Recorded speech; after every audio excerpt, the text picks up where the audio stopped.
সকলো মানুহৰে এটা নিৰ্দিষ্ট স্পেচ থাকে মানে নিৰ্দিষ্ট এটা লাইফ থাকে আপুনি খাওঁতে শুতে বহুতে কান্দুতে সকলো সময়তে আপোনাৰ লগত কোনোবা এজন থাকিলে আপুনি অতিষ্ঠ হৈ যায়নে ঠিক তেনেকুৱা এটা কথাই হয় এটি ৰিলেশ্যনশ্বিপত মানে আপুনি এজন ইণ্ডিভিজুৱেল হয় আপুনি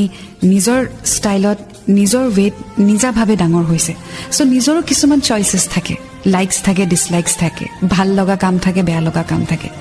সব সময়তে যদি কাৰোবাৰ পাৰমিশন লব লাগে বা সব সময়তে যদি কাৰোবাক জনাব লাগে তেতিয়া এনেকুৱা হৈ যায় যে লাইফটো যেন এটা জেইল হৈ পৰিছে ইনফৰমেশন দি থাকিব লাগে আৰু তেতিয়াই স্পেচ বিচাৰে মানুহে ইট ডাজন্ট মিন যে আপুনি আপোনাৰ পাৰ্টনাৰক ট্ৰাষ্ট নকৰিব space is about living your life liking what you do enjoying what you love so আপোনাৰ পাৰ্টনাৰক স্পেচ দিয়ক তেওঁ যি ভাল পায় হেতু কৰিবলৈ দিয়ক প্ৰত্যেকটো কথাত যদি আপুনি ৰোক টক কৰে বা প্ৰত্যেকটো কথাত যদি আপুনি মাত দিয়ে তেতিয়া তাত কিন্তু টেঙনি এটা আহি যাবই যাব ৰেসপেক্টটো ৰাখক লয়ালটি ৰাখক ট্ৰাষ্ট ৰাখক